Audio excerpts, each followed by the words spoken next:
All right, everybody, welcome back to the SUG Heatwave UNEC edition of the Michelle and Tony Show. On the last episode, we interviewed Daniel Elian, who is going for the House of Senate. And if you haven't listened to that episode, I advise you strongly do. So for this episode, we are here with a very big figure in UNEC, popularly known as Senator D. So, Senator D, can you tell us who you are and the post you are running for? Okay, thank you very much. I'm very glad to be on this show. My name is Ekweremadu Divine Chiso. Yeah. I'm popularly known as Senator D, like you said. I'm an aspirant for the office of SUG President, University of Nigeria, Enugu campus. By God's grace, yeah. Okay, what inspired the name Senator D? Interesting. So I feel like a lot of platforms don't know this. People think I'm a senator. Some people think I was once a senator, but it's just a nickname, and it's not just a name. When I crossed over to UNEC, I was wondering what nickname to go by. People suggested a lot of funny things: bishop, landlord, capacity, competence, a lot of things. But then I thought about what's the highest level of representation, since that was what I wanted to be doing for UNEC students. I wanted to represent them, give them a voice. I didn't come to lead just because of a name. I wanted to be involved with students and give them a voice, basically.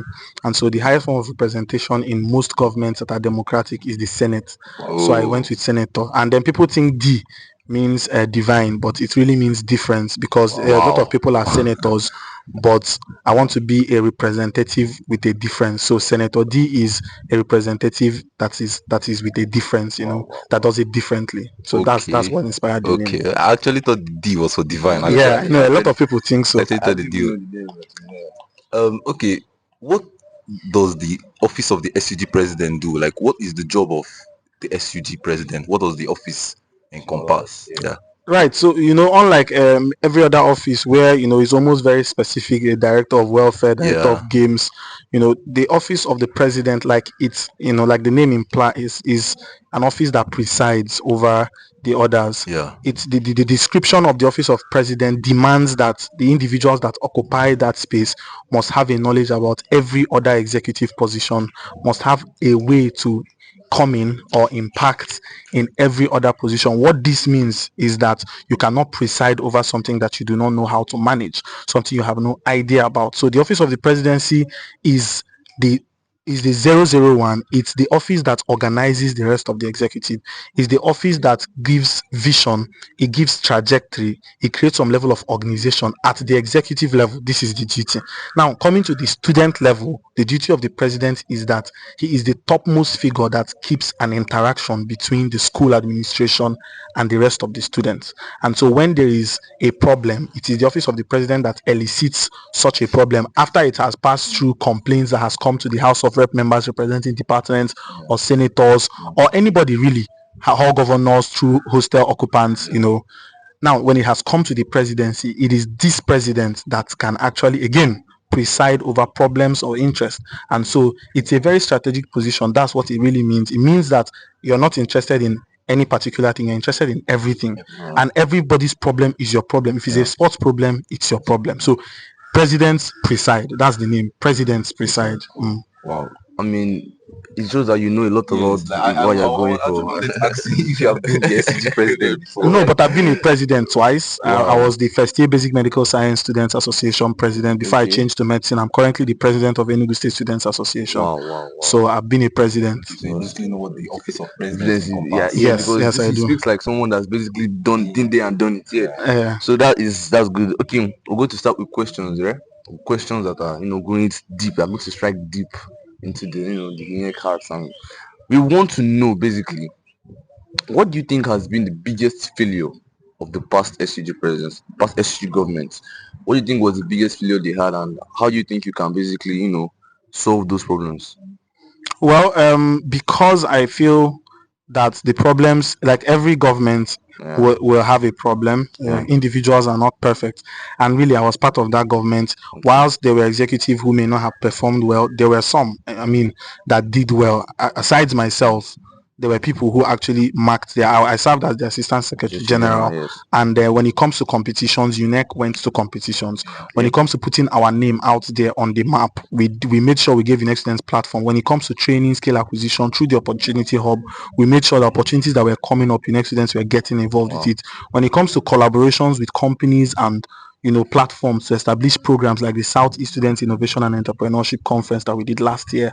When it comes to such collaboration, the Grand Tech Scholarship and the rest of them, these are things that came out of the ASG office. Now, what do I think was the failure of the union? Essentially, you will find out that very few UNEC students even knew about the union, and I think this is a gap that is not just with the past union, it's always there. And that's why I created a mantra, lead with me. Lead with me is my mantra this year, because I understand that for the students to really be part and partake in the leadership you're giving, then they have to know about that leadership. They have to be leading with you. So I'm not coming to be president, then give everybody gap, and then you reach out to me through somebody who now gets through somebody before they get to me. No, the problem that I feel a lot of governments have had is communication. Really, the students don't know what is happening in the union. The average UNEC student does not know why there is no light in school for 2 days. Because the problem is not that they know that we're in Nigeria. They know that there can be there can be grid failures. But who is saying there is a grid failure? And this is when it will be back. This is what we are working on, right? And so what I think is that not even just with myself, even the future SUG, whoever comes, it should be a continuum where we understand that communication is key. People voted you.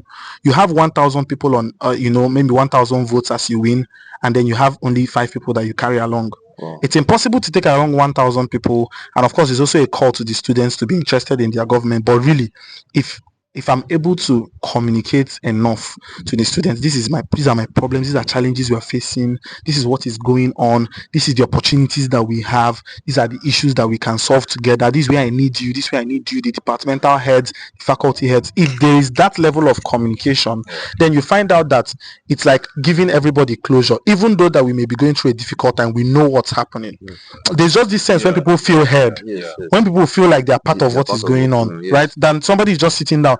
There's no light in your school, or what happened? We don't even know. Do you understand? So this is it. Okay, they just raised the price of transport of the shuttle people, and we don't know. We never knew that it was going to be raised. We just heard that it's now 150. So these kind of things, okay, that the people selling water are now selling this price. So this kind of raises, this kind of changes, they should come with some level of communication so that students feel among, and that's what I think I want to work on really, really well. I mean, this is something that I think one of our past, persons on this show talked about transparency. He said he wants the government to have, like, he was running for SecGen, and he said, talked about transparency. And you're also saying that yes, transparency is key to every government, and that's actually very true. Okay, so having heard what you said about that, I would love to know, okay, what is it that how do you think you can be able to bridge the gap between students and the union? Like you said one problem that you feel like has always been consistent is the gap between students and the union. So how do you try to bridge that gap?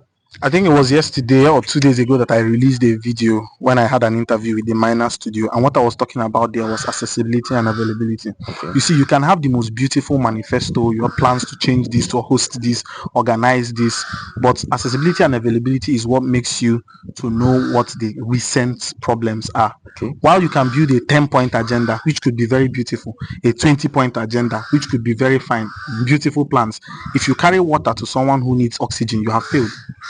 So if you have a manifesto that says you want to empower 1,000 students, and the 1,000 students, out of 1,000 of them, 500 don't have access to good health care, you have failed. Right? Even though empowerment is good. And so availability and accessibility, you are available enough to know the problem and accessible enough to know the problem and available enough to solve it. So what I think can bridge that gap, what I want to do, what I've really been doing is to always be around UNEC students.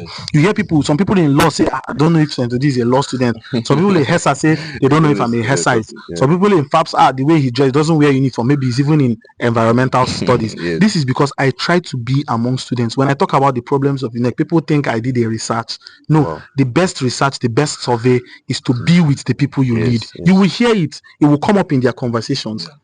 Directly or indirectly, passively or actively, they will say what their problems are. And so to bridge that gap, I can't be everywhere, right? Even why people say I'm everywhere, I'm not everywhere, is to continue what I've been doing. Show up for students. If there's a student gathering, a student program, there are hostels, pay visits to them. be in positions where students can talk to you, right, than giving yourself a distance from the rest of that's what I think can bridge that gap. It's not really, they all know that there is a HOR, they all know that there are hall governors, they all know that there are class reps. These are all also means for students to reach out to the president. But there's a different feeling when this person knows they can present their issues directly to the president, and they know that they will get a response. It's not just presenting the issue, it's being accessible enough to know the problem and available enough to solve the problem. Yeah, I mean, yes, because to be fair, what you said is something I see in you, because when we reached out to you towards this podcast, you showed this unwillingness, you showed this willingness to be there, right? And it goes to show that you're someone that wants to always reach out to students, always wants to be a student, and yeah, that's a very good quality for a president to have. Okay, so Mitchell, do you have any questions? Okay, yesterday I interviewed an aspirant for the House of Senate, and he basically talked about the kind of person or the kind of people that he wouldn't like to be in the presidential office. He called them demagogues. He called them all this type of flashy people that they are just there for the money. They are not actually there to help the students out. And I asked him how he will solve it. He said she's going to breathe on their necks to do what they are supposed to do and to not do what they are supposed to not do. So I want to just know from you. I'm not inside the game of politics at all. I basically don't know much about politics. So I want to know if there's a breach, maybe there's a difference between you, the president, and the House of Senate about a particular option, about a particular decision or something like that. Whose own is going to be held? Whose own is going to be the final understanding decision? Yes, a lot of things that come up with and so when I take questions like this, people would wonder if I knew the question beforehand, but it's because, like I said, when you're amongst people, you know the problems.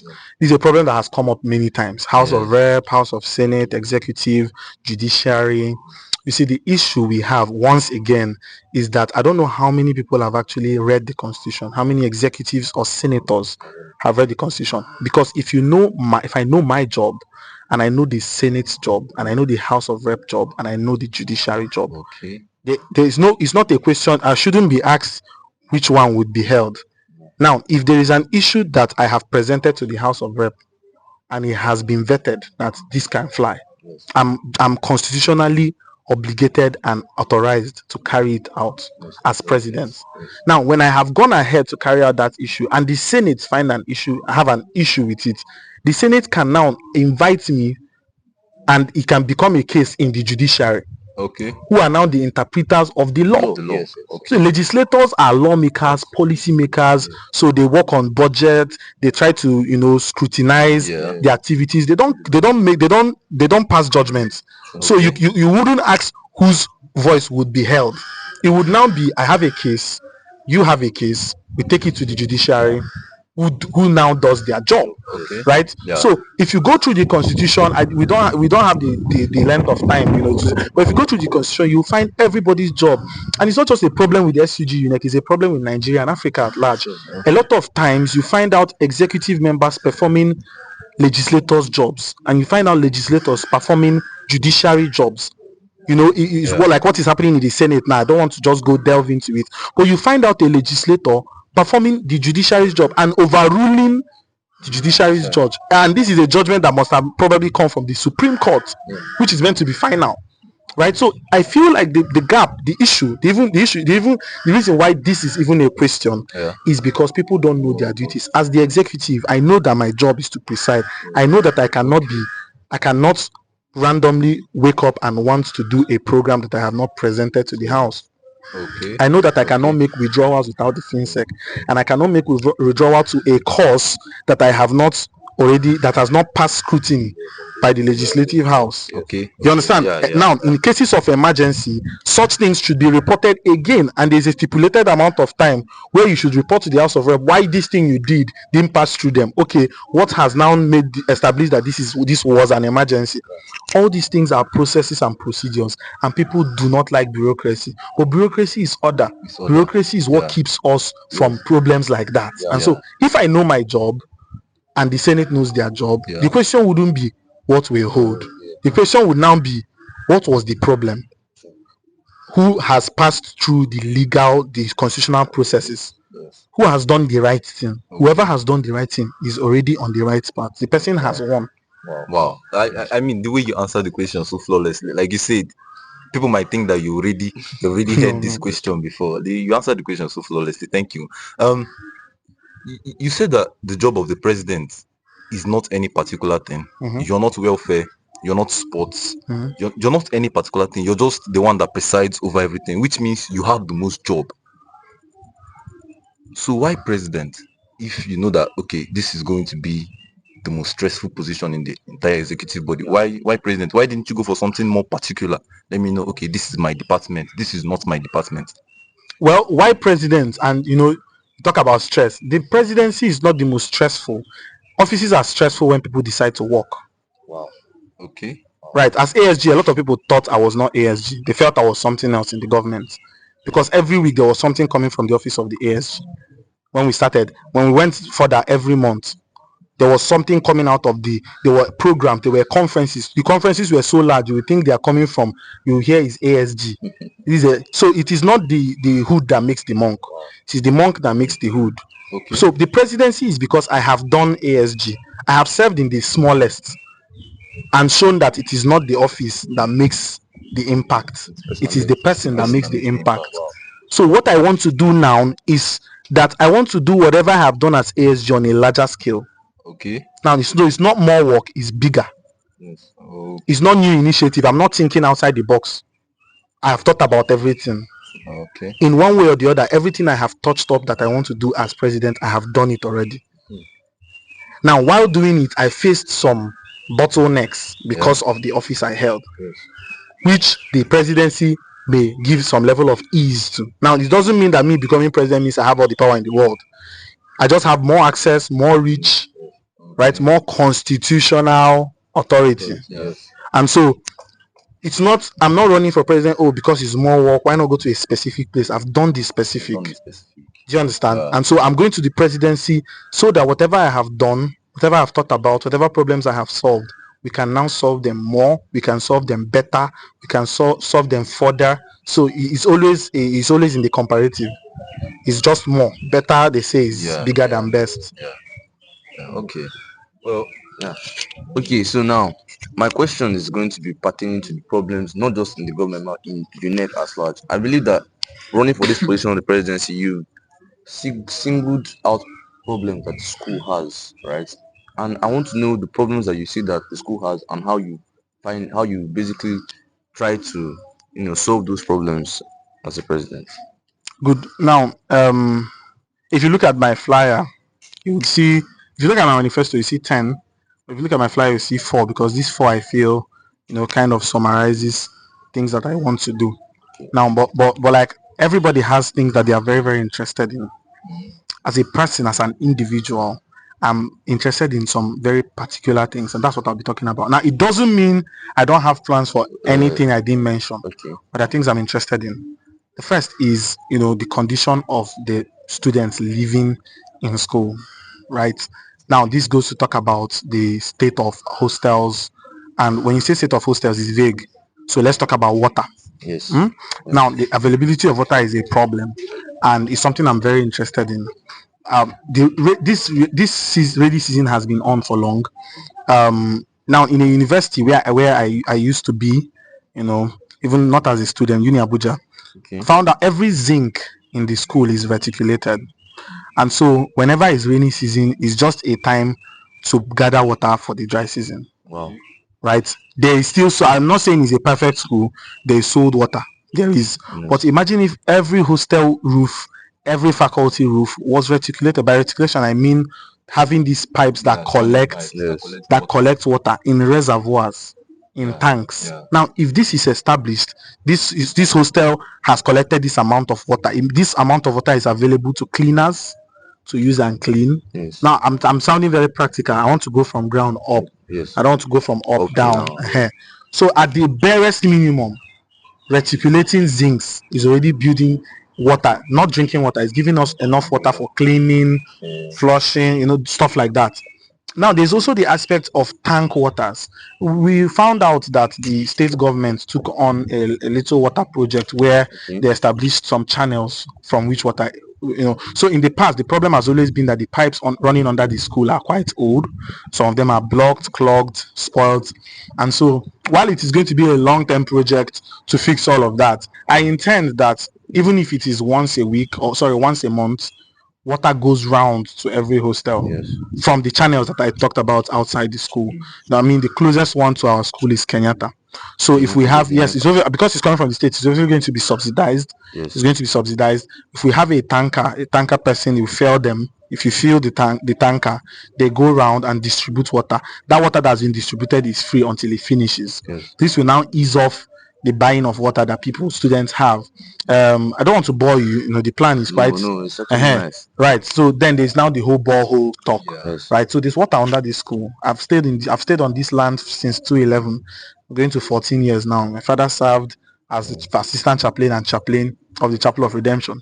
So I've always lived on campus. So I was here when water used to run to the houses on campus. So I know that there's water under this land. Right. So it is to find the particular places that they are, and know what is the issue with the school administration and their opposition to water. What really the problem is. If it's an administrative problem, we find diplomatic ways to solve it. And I think solving issues like this, I'm not saying I'm God, but we have not faced a problem that diplomacy and negotiation couldn't solve. When I took on the course of becoming a United Nations ambassador, which I currently am, in July, I was certified as a United Nations ambassador, model United Nations ambassador. I took on peace and conflicts resolution, Kenya and Russia, as one of my key interests. This is because I wanted to build my leadership acumen in the ability to negotiate issues, and negotiate collaborations, negotiate sponsors, partnerships. Right. So we've done this beyond Nigeria.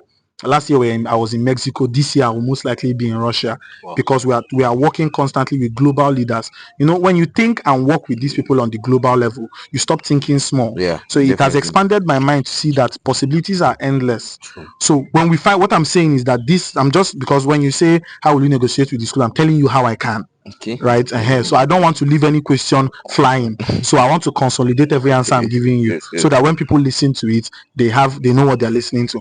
Right. So when we have negotiated these things, and we now begin to talk about sponsors, attracting sponsors, people that can actually work on this, or we can make it the student union government project. Of course, people are all aware that at the end of the government, every union is given an amount of money, which is not really small, and an amount of money to carry out a project. Last year, the solar was done. Right. So I think was it last year or this year? Yeah, that's this government rather. So it was done, and that was the project that we took on. Right. So it could be a student project, or it could be by sponsors and partners. Whichever way, this is my approach to water, starting from short-term solutions to long-term solutions. When it comes to security, I've been involved with security. It's something I'm also very interested in. The day I came to install the lights between the link of the two boys hostels, I met with the hall governor, and he said that people who come as window men, when they fly out, nobody sees them because the entire place is dark. Immediately what I did was, because I'm very proactive, what I did was to put lights there. And since then, I don't think we've heard, though before then he said he had reduced a little. We intend on making it to remain that way. So lightning helps with security, but I also want to strengthen the security outfit we have. I feel like the deployment is not done on priority. If you do priority deployment, which is something else I learned as a model United Nations ambassador, priority deployment in security means sending the most capable to the places that have higher security insurgencies. So we shouldn't have old men around the hostels at night. We should have younger security people there. The old men could be at the gate. Again, they could be at the gate when we don't expect that there is a problem coming. Right. So, and you would wonder where would they now be. That's really why they are not around, because the only security post we have is the one at the back gate, at the gate. So if we can establish more security posts, Manoa should be a security post, Hessa should be a security post, White House, the area around White House should be a security post, Koschari's area should be a security post. Now, if these places are established and marked out as security posts and people deployed there, when you make a cry, maybe a helpline, of course, which is what I was going to talk about next, having a helpline. So when you have called that helpline, someone does not have to come all the way from security department to attend to you. when you stay where you are at the moment, the people who receive the helpline will call in to the security post that is closest to you, Wow. and then you get attended to, right? Wow. However, there's infrastructural development like fixing windows and all that could also help. Also, the student coalition, which I feel is going to be to checkmate, not really for students to become vigilante. I'm anti that, but for them to actually now give student the school feedback, the union feedback. Yes. Okay, yes, for 3 nights now we've not seen the persons posted to so and so place. Okay. Because the student union government, no matter how much they do it, they can't sleep there. Mhm. So they have to be identified people who by 10 before they lock up, they come to check. Yes. Are these people there? Yes. By 5 a.m. when they open up, are these people there? When they have like 2-3 cases which we don't wish to happen, Okay. where we attended to quickly, was it because nobody was there? Now this coalition gets back to the students union and says, okay, so far these places are deficient, these places are working well. That's on security. Then there is welfare. By welfare I mean academics. Yes. Students have late results, receive missing results. We also have the issues of unnecessary fees being paid as reg fees, late fees. All these things, they should actually be established. Let's know what is late, let's know what is early. And how this can work is establishing good relationship with faculty and departmental administrations. When the government kicks off, would want to build good relationship with department. At the beginning of a session, the department should roll out their timetable. This is when registration of these courses are going to start. This is when it's going to end. From this time to this time, it is late. You don't wake up today and tell the students that next tomorrow is the deadline, and after next tomorrow is late registration, and yet you don't have enough staff to attend to all the students who will come next tomorrow and tomorrow. Exactly. Which means that they were not late when they came, but because no one attended to them, they are late now. The second time they are coming. So they are being punished for For this, you understand? Yes. So, but the problem is that nobody really comes to say, this is what we need. We need you to do this. So, and not to say it as a demand, but like I said, building the relationship helps the school administration, the faculty and departments to understand, okay, the union is interested in this. Let's make it smoother. They have been called many times as ASG. Senator D, they are taking late reg fee from us, and they told us yesterday that when I show up, I talk amicably with them, and they say, okay, because this guy came here, all of you that we took money for, you should come and take refund. But after this week, it's now, you understand? So I feel like if they have that cordial relationship, we can have a better, relationship when it comes to registrations and fees that are given by the faculty administration. Transportation, security. Okay, I've talked about security. Electricity, we like the electricity currently. We wish that it maintains like this. So I'll be very involved in making sure the school is paying their bills as at and as when due, so that we don't owe and then we don't lose electricity. And would also do prioritization in terms of electricity supply, where electricity is needed the most, we have electricity, like exam period. So if they are anticipating a power loss because of owing, they should do it before the exam. Let's not have power before, not that we'll now lose power during exams. Now all these things is proactivity. If you're proactive, you're able to match up and say this is what we need, right? And presenting. So, but above all the things I have said, which is very, very important, what I said before, representation is paramount. Because with all these things you've said, you could walk into offices and then the offer is for you to take your interest, your personal interest, or the interest for which you came. And so what I'm promising you next students is I've not been biased in the past. I will not be biased now. When it has to do with the students' interest, it is their interest that we will defend. We'll continue to show up for them, speak for them, as long as we're doing what is right. A leader has to have good judgment. If you have judged and seen that is a good cause, fight it to the end. Don't start a fight you can't finish. I'm not in the business of starting fights I can't finish. I will always finish my fights. Thank you. Okay, so that's very good response. I believe like every single thing that he has been the main priority that he basically talked about. I feel like that has been the biggest problems. I think that security, I mean the solution that you have for that security, I think it is nice. So I just want to get your point. Is it that you would have like people that are going to check, like be seminar, like checkers to the security you're going to deploy? Like you said, it's something about students to be able to, you have some certain set of students to, would it be like a group, like in a yes, it will be an organized body. But I was just trying to make the distinction that we're not talking about a vigilante group. What we have is, okay, hall governor, in your hostel, give me 5 people. Right, so you have wing reps, that's fine. But if you want to choose the wing reps, no problem, but give me 5 people who will report to me at the end of every month on how the security around their place has been. because you can do the most beautiful deployment, and that deployment is massive. You did it strategically, but it didn't work. Yes. Maybe because that area is porous, more porous than you thought. And so when you have a feedback on, and the feedback is important in security, in fact in everything. Yes. People like to clap for themselves when they do something. No, a solution you gave, no matter even if you called it a long-term solution, it may not last more than a week. True, yeah. So you have to get feedback. You have to listen, because feedback will come. The problem is that most times we do it and we dump it. We have done this one, we tick it off the box, and we go to the next thing. Anytime we hear anything security, please, I've attended to security, rest. No. This coalition is now meant to say, yes, so this thing you did was strategic. It's not working for manual. It's working for Juku, but it's not working for manual. This is the reason. We have this other entrance that you didn't know about. And so until this entrance is done, this strategy won't work. But if we do this other strategy, it will cover for the lack of that entrance. I don't know if you understand. This coalition, they are the ones living in these areas. They are the ones who know these places. Yes. So if they find out that, okay, these people we've sent out, they're not doing their job, they are doing their job, it's not just sufficient. They also have ideas, things they feel like if we do.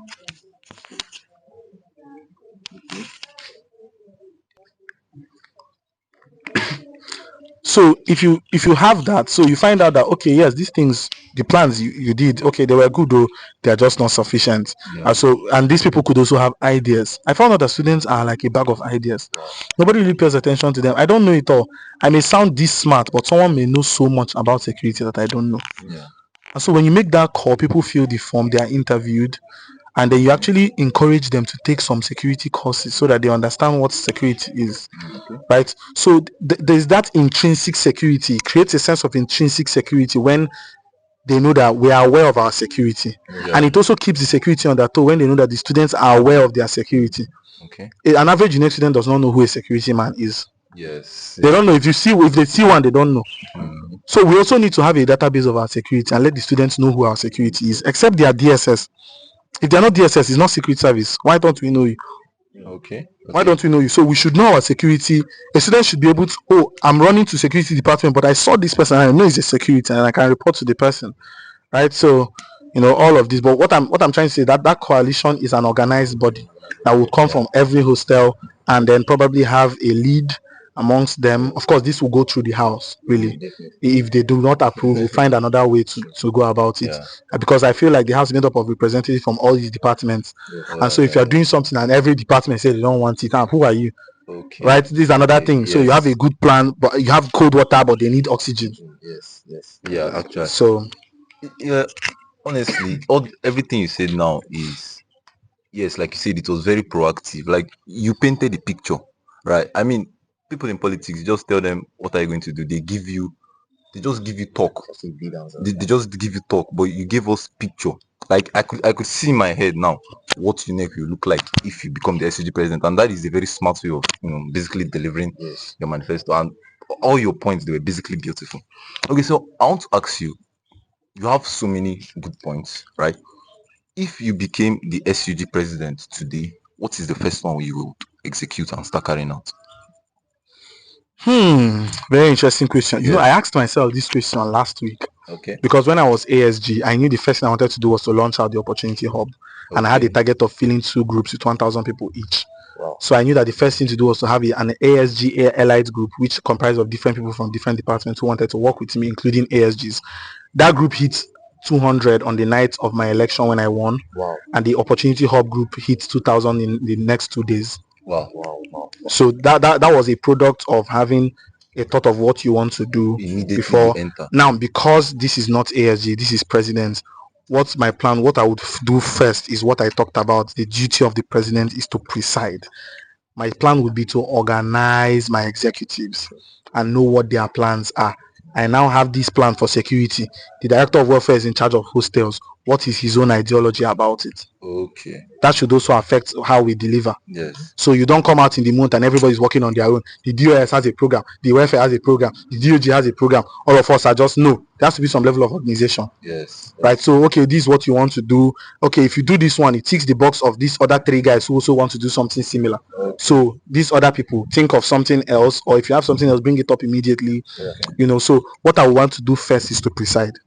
Okay. As a president, what I want to do first, if I want today, tomorrow I would host a retreat for my executives, and we can actually plan and bring everybody's view into perspective. Nobody should be left out, even the PRO, the ASG, which is the office I held before. Yeah. Everybody has an idea, to make sure that when we launch out, we are coming out together. Yes. I'm not coming out as the most impactful president with the most disorganized house and some non-functional executives. I mean, it's actually a very smart thing. I mean, first of all, you organize your house, you organize your body, then you start talking. You now go out. Yeah, you now go out instead of going out and everybody's not on board with you. Okay. I want to ask, does the UNEC administration, like people at the top are talking, vice chancellors and all these people, do they basically make your job easier or harder? Like the kind of things that you're doing in UNEC, do they kind of make your jobs easier, or do they make it harder for you guys? Again, this really depends on the individual. Okay. It also depends on what I am doing. You say, does it make what I'm doing easier? So it depends on me and what I am doing. What do I mean? As ASG, I think the administration made my work easier, but a lot of ESCOs will tell you that they were frustrated. Wow. Yeah. Okay. Yeah. Now, why? There was an office like the committee, which was from the DVC, the Committee on Literary Student Engagement. Okay. We pushed for that committee because we didn't want to have problems. I didn't want to have problems with intellectual things. Okay. So I was now not doing ASG movement. When I came out with the UNEC Intellectual Marathon, it was in collaboration with that committee. And these are committees made up of professors. Yes. It was my budget as ASG was 150,000, which never came. Sure. But we spent millions in office. That program alone took about 800,000. Professor Azubike is a professor in medical lab sciences. You can consult her. I call names. I'm not trying to. Yes. We attracted a funding of over 700,000 for that program. Yes, because there was a woman who she knew. I didn't know the woman, but she knew the woman. So in that case, the administration made my work easier. Why? Because I'm doing the right thing, and because I have diplomacy, I have relationship. Wow. Right. So the relationship and how I manage the relationship with the administration helped me in that aspect, in that direction. Well, that's when it comes to what I am doing. So if you are doing most of the time, if you're doing the right thing, you're not going to face backlash. The right thing has an essence. I don't use smell, but doing the right thing has a smell, and the smell is good, and people like good things. I'm telling you, this is just the only way I can say it. When you're doing the right thing, it has a scent. A scent, yes, scent. It has a fragrance, and people like the fragrance because the fragrance of a good thing is good. Yes. Now that's one. Now there are cases where really the administration can frustrate someone. Yeah. It can. So there are two options. You have alternatives or you don't. Now, no matter how small the alternative is, I always ask people, would you rather live in a world with 1% chance of survival or 0% chance of survival? Wow. So it will be 1% chance of survival. Again, people will think that people like good life until the options are 1% chance or 0% chance. Yeah. And so you find out that you take the 1% because the other one is 0%. So what do I mean? Every time that there's going to be a hindrance from the school, I'm always going to find an alternative. Always. Continuously. Yeah. I'm always going to find an alternative. It's not an alternative that goes against the school, that fights the school, but the frustration usually always comes from money related issues. It's always money. So except his other things, I think I can manage them the way I've managed other stuff. But what I'm trying to say is that if I've told you next student I'll do something, I'll do it. Right? If the school makes my job difficult, the glory is bigger because through the difficulty I was able to do it. So I like to look at problems as opportunities. Yes. People think problems are the devil's way of bringing them down. No, problems are opportunities given to you by life for you to test yourself, because maybe the bar has been here and now you just have to walk and raise the bar. Right? So when my mom will tell you, if the bar is hard, don't bring it down, build yourself so that you get to the bar. Right? So you say the bar was too high, the work was too difficult, build yourself to do difficult things. Right? So I'm saying that I would always find an alternative. I mean our show has just always, like, our show basically was started on the ideology that we believe that it's having the right mindset.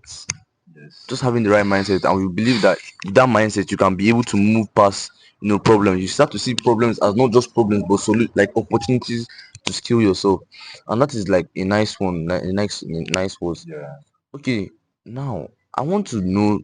I think there is this huge problem in UNEC that I think I just being 100 level I've noticed, and that is would I call it racism, or I don't know. It's basically tribalism, and then it is HESA candidates or medicine candidates or FAPSA candidates and LOSA candidates, and that it is vote for your people, don't vote for this person, vote for your people, don't vote for that person. So can I know how, whether you basically like seeing the problem, and how do you intend on solving that problem? Okay, interesting.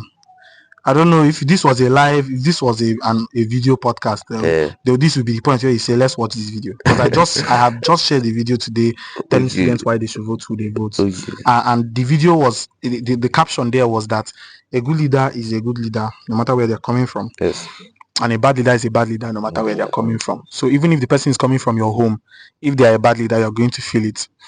Now, there is a veil that covers the eyes of students, and that veil is created on two fallacies. The first fallacy is that if the person is from my side, the person will do more for our own people. Yes. All right. And so there is a sentiment that is immediately created that he's from my side, so I'll have direct access to him. I'll be able to talk to him anytime. I'll be able to call his attention and criticize him. I'll be able to get the opportunities of the union because he's from my faculty. The second fallacy, however, is that the person from this other faculty is not interested in your faculty. Wow. These are two fallacies. Yes. And again, while there are very unsincere, mischievous people who sponsor these fallacies, there are also people who genuinely, innocently fall into the fallacies. Sure. Right? But whomever they may be, the word I have for them is the same. If I have come with all these ideas, if I have given scholarships to students across different faculties, if the competitions I have done has taught people from HESA, LOSA as ASG, if the security problem, the light I put at boys hostel did not save just the site who is a medical student, it also helped in fact, the next day a radiographer posted on his status that the thing is right next to his window, so no window men again, and I'm not even a HESite. Wow. So if I have created such solutions and they have helped people from every faculty, I don't think a person right out there should be thinking that I would now come and win and now go and sleep in my faculty. Right? So this is something, right? And again, the people who innocently fall into this fallacy fall into it because it has actually happened where people will actually go and sleep in their faculty. But hardly in the union can you go and actually do things for only your faculty. The house will invite you. You can't. A lot of people even use it to campaign in their faculties. Yes. That they will go in their faculty, we will build a new auditorium, we will build this for our faculty. You can't use union money that came from every student and work in just your faculty. You can't. So it's even UNEC students should know this, that the person who promised you that is lying. Wow. If they build an auditorium in their faculty, they'll build it in every faculty. Yes. You have to run inclusive governance. If not, any house that is reasonable will invite you. How do you take schools results? Imagine that my capital project in this school now is that I want to go and erect a new lecture auditorium in Ituku because I'm a medicine and surgery student. Imagine. Right? Now, it doesn't mean, however, because I like to be very practical and honest so that you can quote me anywhere. It doesn't mean that there is no advantage of having a good leader from your side, but the emphasis is on the good leader. Wow. So even if you want to vote me, I tell the ones in my faculty, vote me because I'm the right candidate. Because if you vote me because I'm from your faculty, you will cry. You will cry hot tears because now your pain will now be upon his from our faculty. We suffered like this. So I tell them now, like I said, there's added advantage. Okay, when I go to class, I sit in class with my classmates, and the SUG president is in my class. Now it doesn't mean if this person is a good leader, it won't affect every other person. There's just an added. And again, the added advantage only exists if they are good leaders, if they are proactive, innovative, creative, interested, compassionate, empathetic. That's the only way that it can favor you. But it doesn't mean that. That's why so it's not a guarantee that everything life is beautiful when the winner is from your faculty. That's a lie. That's a very big lie. So there is that. So the fallacy of if he comes from my side, he's going to do a lot for us. And the second fallacy is that if he's not from my side, he's not going to be interested in us. These are two fallacies and they are wrong. Right? A good leader is a good leader every time, everywhere. Wow.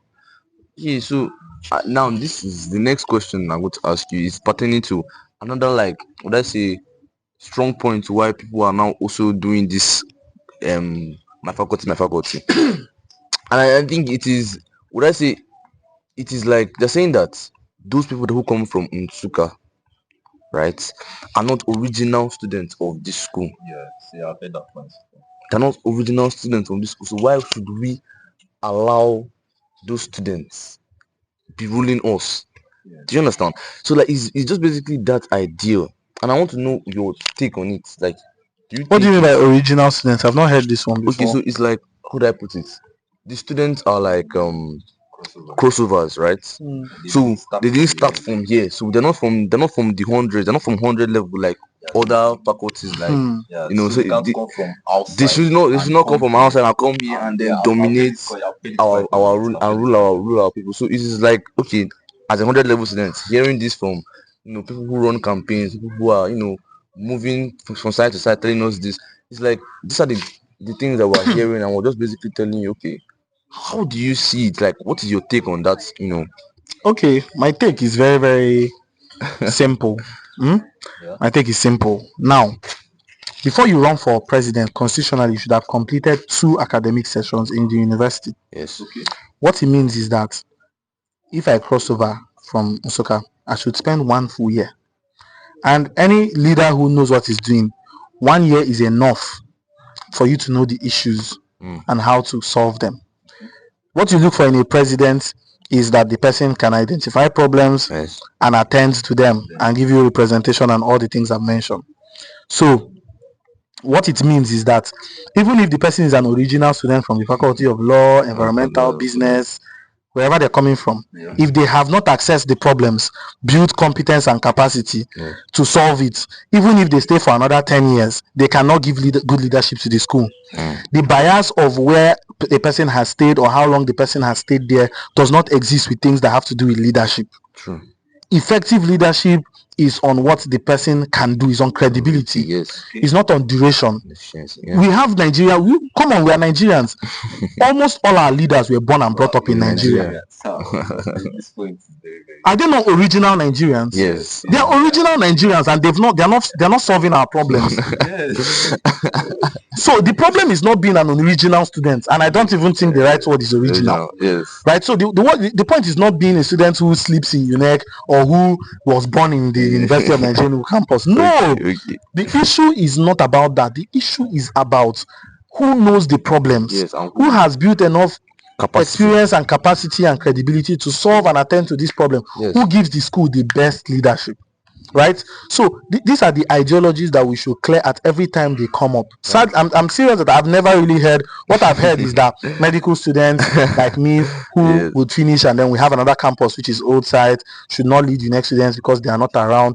That could be valid, but I live in UNEC. I live in the boys' quarter. I've been living here since I crossed over in my second year. That's how I know all the problems. I do not think that there is a UNEC student. I'm not saying politician. I do not think there's a UNEC student who understands the problems of this school more than I do. If a student thinks they do, we can meet and have a debate. Right? So I know the problems. I've been with the problems. I've solved the problems over and over again. So my originality comes from the interest I have, the interest I have and the love I have for the school, not for because of where I started or not. There are people who do not love the school.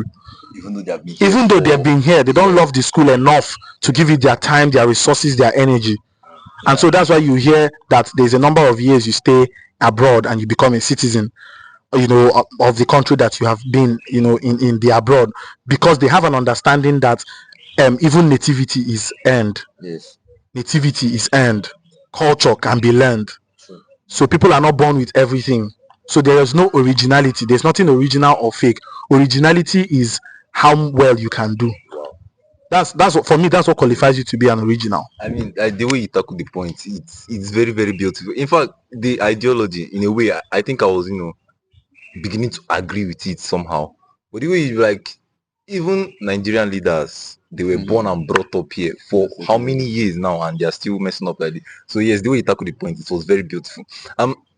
This is my last question. I want to ask you. You've basically been talking about good leadership, right? you're being caught on good leadership. I want to know, what is your own definition of a bad leadership? Interesting. Now, have you ever heard of people who say there is no God? Yes, of course. Yeah. Do you know that those people believe in God? They believe that there is God, because you cannot argue about the existence of something that you do not think it exists. Yes. They have a thought about it. Yeah. It comes to their mind. Yes. What I'm trying to say is that what defines bad leadership is good leadership. Wow. And good leadership is need versus attention. Leadership, not politics. Good Yes. politics can be any other thing. Yes. But good leadership is, these are problems, these are needs. This is how interested I am and ready to solve them. So what I think bad leadership is an existence of problems, people going through those problems, and even though they are ceremonial seats and offices, these problems are not being solved Yes. or attended to. Now, attending to a problem means, if I come to a bank, let me tell you what bad leadership means in a bank setting. Let me use a bank setting because I like to use scenarios. So if I come to the bank, and really this is why you see people shout in the bank, is nothing else. Do you know that people stand on the queue for almost 3-4 hours? Yes. Because the queue is going. People are actually being attended to, so that they know that very soon it will get to their turn. Even if there is no queue, if someone comes into a bank and there is no cashier to attend to it, the bank is failing. So what it means is that it's not the absence or presence of leaders, it is the presence of solution, attention, representation. Yes.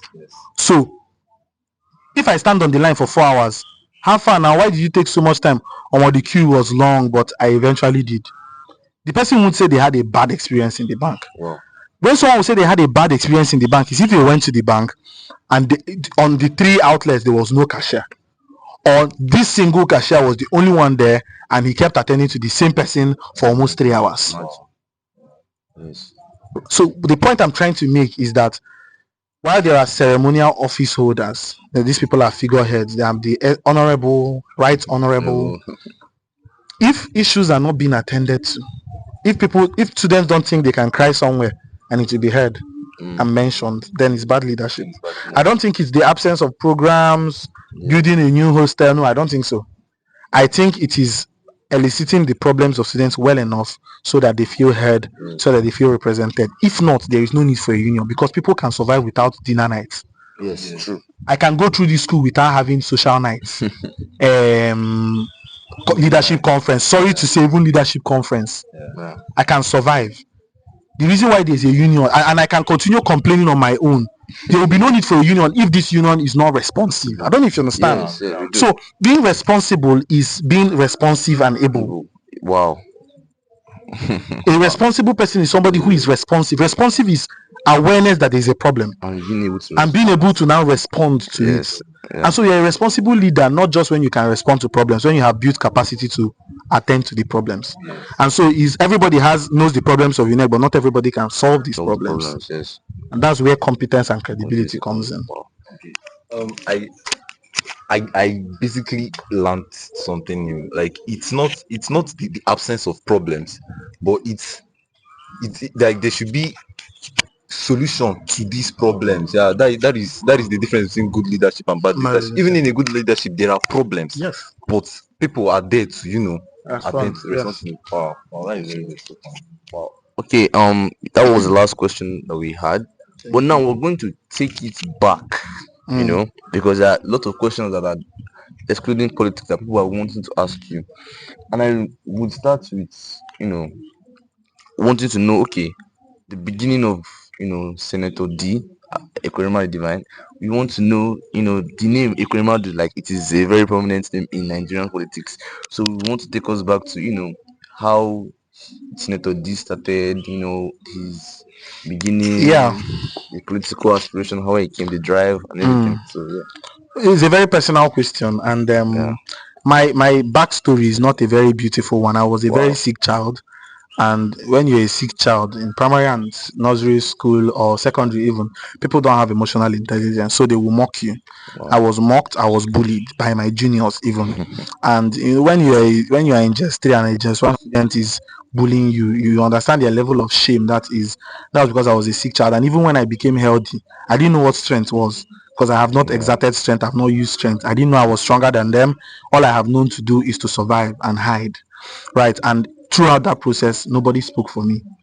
If it wasn't my mother coming from the house to fight in school, nobody was speaking up for me. And so I told myself that if I come out of this shell, I will never be in a place where people need a voice and there will be no voice to cry for them. That's the vision that I have that pushed me into leadership. I didn't hold any leadership position in primary school, but I went for competitions. I was the class monitor, and all of that. And of course, in secondary school, I was the chapel prefect of my secondary school. That was Methodist College in Enugu. And because it was a missionary school, it was a church school.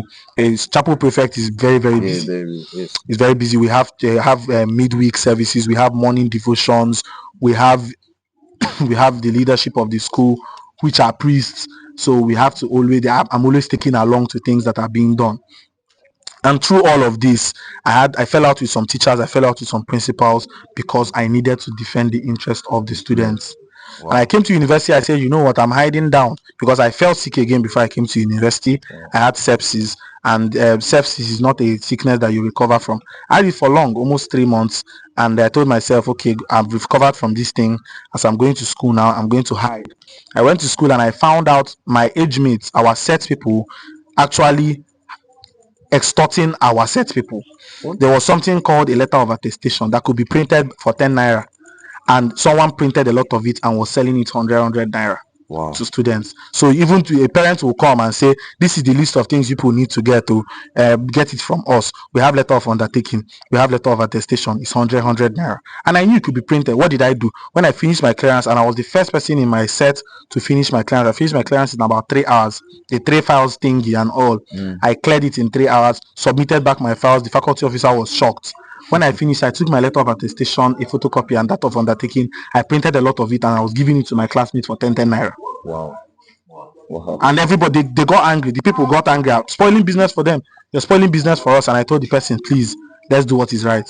So in my absence, I was voted in as class rep the next year. Wow. And when I became class rep, there was now faculty elections, first year basic medical sciences. And I said, no, we are not producing, or we'll produce other candidates. And then I met the 2 candidates at the time. I assessed them. They were visionary, but I felt like I could do more. And so I put my leg in and I contested for first year basic medical sciences. The first election, I had a tie with one of them. After the COVID strike, we came back and we had a by-election, which I now won. Wow. After that, I came to UNEC. I ran for the House of Rep SUG. I lost because a lot of students knew I was going to change to medicine, and I was contesting in my previous faculty. So they said, why voting someone to represent us when the person is not even from our department, which is valid. So I lost that election. I think that was my first loss and my last, actually. Then I went into OMSA, the medicine and surgery. Okay, that was not the last loss. I had another loss, HOR, that's OMSA HOR. I also lost. I just come into the department. I really just wanted to sell my name. Yes. And so we also lost that election. In case people think I sound like this, because it's been wins. Yes. I've had losses too. Yeah. After that loss, I ran for OMSA ASG. I won. I ran for SUG ASG. I won. I ran for Enugu State Students President. I won. I ran for National Director of Health of my local government. I won. Wow. And now today, by God's grace, I'm running for president. So the leadership journey has constantly been inspired by the fact that where I find myself, I see problems. And if I could open my brain, the word problems does not exist. Okay. When problem is elicited, what my brain interprets it as is opportunities. So I see opportunities to make lives of students better. And that has been the drive. So it was a Koremadu Divine in first year.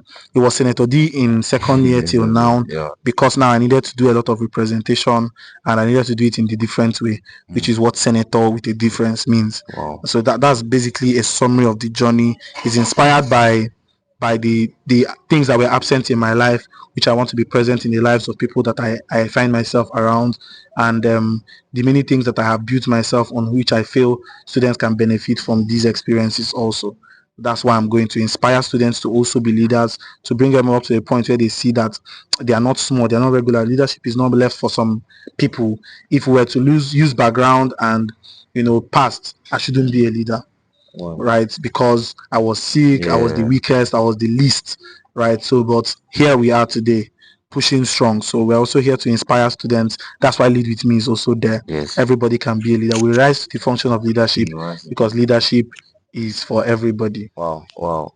Okay. I mean, this journey has been like yes, there's been problems, right? From the start, right? And it was something that nobody saw coming, but it just kept on pushing, and that's just basically the drive, the motion. Just keep pushing, right? See problems as well, opportunities definitely. So that's always okay. The name Ekoremadu. I mean, everybody knows. Everybody that is involved in Nigerian politics will know the name Ekoremadu. So the question I want to ask is, are you in any way related to the notable figure Ekoremadu in Nigerian politics? When I was small, I was told to avoid that question. Okay. Now I'm an old man. I'm not afraid. I'm not afraid of anybody. Okay. Yes, he's my uncle. Wow. Yes, Senator Ike Ekoremadu is my uncle. He's the brother of my father. My father is a bishop, by the way, a barrister, also a businessman, and yes. So I come from the family of politics. Though my nuclear family is not really. None of my siblings are political. Okay. My father isn't. He's not interested. Neither is my mom. My mom is a civil servant who has a master's in public health. So she's health and civil service. So politics is not the politics I exhibit is not a transcendence. It may be, but it's not a transcendence directly of the fact that I come from a political home. Yeah. It's because of the limitations I've had that I have come to overcome, and I feel like everybody and every group can also overcome. So yes, wow. I'm from that family. Wow. Okay, that's good. Okay, we've come to the last segment of this show, and in this segment we're going to be asking you to, we're going to be giving you 60 seconds basically to pitch yourself to the UNEC audience. Pitch yourself. Why should they vote for you? 60 seconds. Well, vote for me because I'm not telling you things that I will do. Ekoremadu Divine is saying things that he has done and would want to continue. Wow. The next 1 year is anchored on the success of the past 5 years. I'm not asking UNEC students to build castles in the sky. I'm telling them to hold me by my word, not the word of the future, but the word of the past. I'm telling them to check my track record. I'm telling them to go and verify. Vote for me because it's an assured future. It's assured because it has happened before and it will happen again. Okay. I'm not coming out from the blues. I'm coming from somewhere, and it's a place where we've constantly represented the good people of University of Nigeria campus. So vote for me, not because I'm the best candidate, not because I am from your place, not because I am better than anybody, but because I have experience, I have track record, and I have vision. And if you merge these things together, successful leadership is inevitable. Wow. Okay. Wow. That is actually very, very, very good. Looking at you, I thought that you were just this kind of, it has just been an uptrend your entire life. Like, I mean, I just looking at you, I used to think that, okay, this guy was just all these people that were basically born special, right? You were just born special. Your entire life has been an uptrend. But like, hearing all these things, I'm actually shocked, number one, and I love your drive to continue pushing. So thank you so much for giving us the opportunity. Thank you for this opportunity. Podcast with you. We really appreciate it. Thank you.